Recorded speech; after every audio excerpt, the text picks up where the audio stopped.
Hi friends, welcome to my. Yamini తెల్లవారగానే అతిథి కోసం టిఫిన్ ప్లేట్తో అతిథి బెడ్రూమ్కి వెళ్ళి అతిథి అని మెల్లిగా పిలుస్తూ ఉంటుంది. కానీ అతిథిలో ఉలుకు పలుకు ఏది ఉండదు.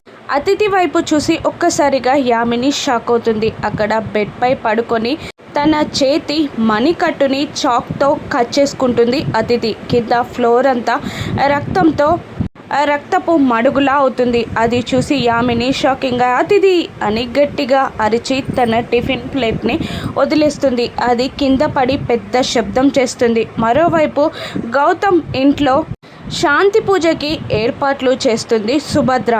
అందరూ రెడీ అయి పూజ దగ్గర ఉండగా అహల్య గౌతమ్లు రూమ్లో రెడీ అయి కూర్చుంటారు. అప్పుడు పంతులు గారు సుభద్రతో అతిథి విషయం గురించి తెలియక శాంతి పూజకి ఏర్పాట్లు చేస్తూ ముహూర్తం టైం అవుతుందమ్మా, శాంతి పూజ చేసేవాళ్ళు పీటల మీద కూర్చోవాలి అనగానే అలాగే పంతులు గారు అంటూ రూమ్కి వెళ్ళి సుభద్ర అహల్య గౌతమ్లని కిందికి తీసుకొస్తూ ఉంటుంది. సుభద్ర అహల్యని తీసుకురావడం చూసిన పెద్దావిడ అనామిక అందరూ షాక్ అవుతారు. ఇక ఈ శాంతి పూజ కరెక్ట్గా జరుగుతుందా?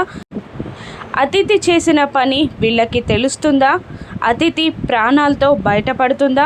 శ్రావ్యానందుల పెళ్ళి అహల్య ఏ విధంగా జరపగలదు? రాను ఎపిసోడ్స్లో చూద్దాం. Thank you for watching.